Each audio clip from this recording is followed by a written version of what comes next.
প্রত্যেক দিনের মতন আজকে আবারও একটি রেসিপি নিয়ে আপনাদের সামনে হাজির হলাম। আজকে আমি বানিয়ে নেব আলু দিয়ে মটনের পাতলা ঝোল।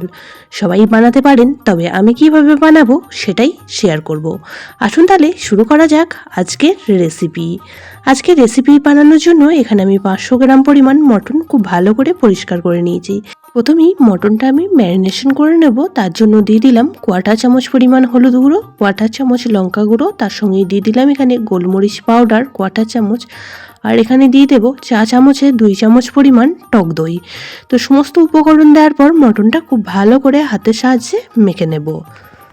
এখানে আমি অ্যাড করে দিলাম 1 টেবিল চামচ পরিমাণ সর্ষের তেল। তো এখন সমস্ত উপকরণ হাতে করে খুব ভালো করে মেখে নিচ্ছি। আর মাখা হয়ে গেলে এখানে আমি দিয়ে দেব 1 চামচ পরিমাণ আদা রসুন পেস্ট। তো আদা রসুন পেস্ট আমি প্রথমে দিতে ভুলে গিয়েছিলাম, তাই এই পর্যায়ে অ্যাড করে দেব 1 চামচ আদা পেস্ট আর 1 চামচ রসুন পেস্ট। তো আদা রসুন পেস্টটা দিয়েও মটনের সাথে খুব ভালো করে মেখে নিচ্ছি। আর মাখা হয়ে গেলে এটা আমি 1 ঘন্টা রেস্টে রেখে দেবো। যতটা টাইম রেস্টে রাখা যাবে তাতে মাংস হবে নরম এবং স্বাদে ভরপুর। তো এখন কড়ার মধ্যে দিয়ে দিচ্ছি বেশ কিছুটা পরিমাণ সর্ষের তেল। তেল খুব ভালোভাবে গরম হয়ে গেলে এখানে আমি 3টে বড় সাইজে আলু মাঝখান থেকে 2 টুকরো করে নিয়েছিলাম, সেই আলুগুলোকেই এখন ভেজে নিচ্ছি।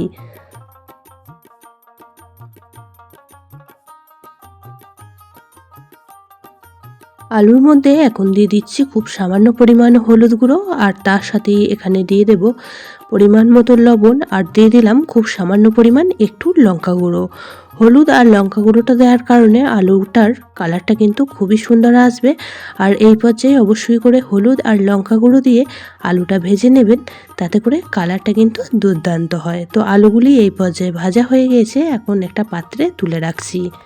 কড়ার মধ্যে যে অবশিষ্ট তেলটা রয়েছে তার মধ্যেই এখন বাকি রান্নাটুকুনি করে নেব।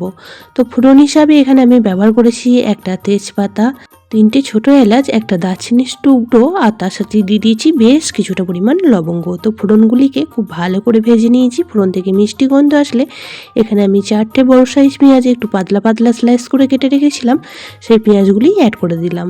এখন পেঁয়াজটাকে একদমই হালকা ব্রাউন কালার আসা পর্যন্ত ভেজে নিতে হবে। তো দেখুন পেঁয়াজগুলি এই পর্যায়ে খুব সুন্দরভাবে ভাজা হয়ে গেছে। এখন আমি এর মধ্যে অ্যাড করে দিচ্ছি 2 চামচ পরিমাণ রসুন পেস্ট। আমি 4 চামচে 2 চামচ পরিমাণ রসুন পেস্ট অ্যাড করলাম। এখন পেঁয়াজের সঙ্গে রসুনটাও বেশ কিছুক্ষণ সময় নিয়ে একটু ভেজে নেব। প্রথমেই যদি রসুন পেস্টটা এইভাবে ভেজে নেওয়া হয় তাহলে এই মটনের ঝোলের টেস্টটা কিন্তু দুর্দান্ত হয়।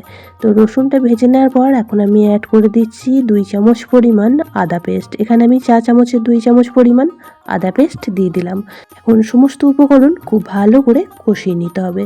যত ভালো করে কষানো হবে মশলা, রেসিপিটি কিন্তু খেতেও তত বেশি ভালো লাগবে। আর এখানে আদা রসুনের কাঁচা গন্ধটা যাওয়া অবধি মশলাটা বেশ ভালো করে কষিয়ে নেব। গ্যাসের ফ্লেম এই পর্যায়ে লো টু মিডিয়ামে রাখা আছে। তো আদা আর রসুন পেস্টটা খুব সুন্দরভাবে ভাজা হয়ে গেলে, সুন্দর একটা গন্ধ আসলে এখানে আমি দিয়ে দিচ্ছি একটা বড় সাইজ টমেটো কুচি। তো টমেটোটাও খুব ভালো করে এখন সমস্ত উপকরণের সাথে মিশিয়ে নেব। আর মেশানো হয়ে গেলে একে একে গুঁড়ো মশলাগুলিও এই পর্যায়ে অ্যাড করে দেব। তো এখানে আমি দিয়ে দিচ্ছি 1/2 চামচ পরিমাণ হলুদ গুঁড়ো, আর তার সাথে এখানে দিয়ে দেব 1/2 চামচ পরিমাণ লঙ্কা গুঁড়ো, 1 চামচ এখানে দিয়ে দিচ্ছি ধনিয়া পাউডার, আর তার সাথে এখানে দিয়ে দেব 1 চামচ জিরে পাউডার। এখন সমস্ত গুঁড়ো মশলাগুলি খুব সুন্দর করে মিশিয়ে নিয়ে বেশ কিছুক্ষণ সময় নিয়ে ভেজে নিতে হবে।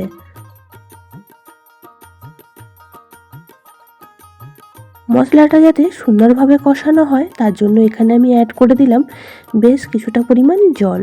এখন সমস্ত মশলা খুব ভালো করে কষিয়ে নেব যতক্ষণ না মশলা থেকে তেল ছেড়ে আসছে। এই পর্যায়ে মশলা খুব সুন্দরভাবে কষানো হয়ে গেছে, মশলার সাইড থেকে তেল ছেড়ে আসছে। এখন আমি আগে থেকে ম্যারিনেশন করে রাখা মাংসটা দিয়ে দিচ্ছি। তো মাংসটা দিয়ে খুব ভালো করে মশলার সঙ্গে এখন বেশ কিছুক্ষণ সময় নিয়ে কষিয়ে নেব। মটন এই পর্যায়ে যতটা সুন্দর করে কষিয়ে নেওয়া হবে মটনের ঝোলটা খেতে ততটাই টেস্টি লাগবে, আর মটনগুলোও কিন্তু খুব সুন্দরভাবে সিদ্ধ হয়ে যাবে। পুরনো বন্ধুরা সবসময় আমার পাশে থেকে আমাকে এতটা সাপোর্ট করার জন্য অনেক অনেক ভালোবাসা।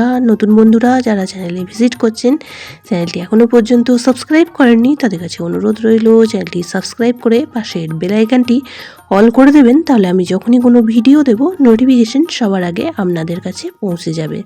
তো মটনটা কষাতে কষাতে এই পর্যায়ে আমি আরও কিছুটা পরিমাণ লবণ অ্যাড করে দিলাম। লবণটা দিয়েও মটনটা বেশ কিছুক্ষণ সময় নিয়ে কষিয়ে নিয়েছি। তো এখন ঢাকা চাপা দিয়ে রান্নাটি করে নেব 4 থেকে 5 মিনিট সময় নিয়ে। অবশ্যই করে গ্যাসের ফ্লেমটা এই পর্যায়ে লো টু মিডিয়ামে রেখে দেবেন।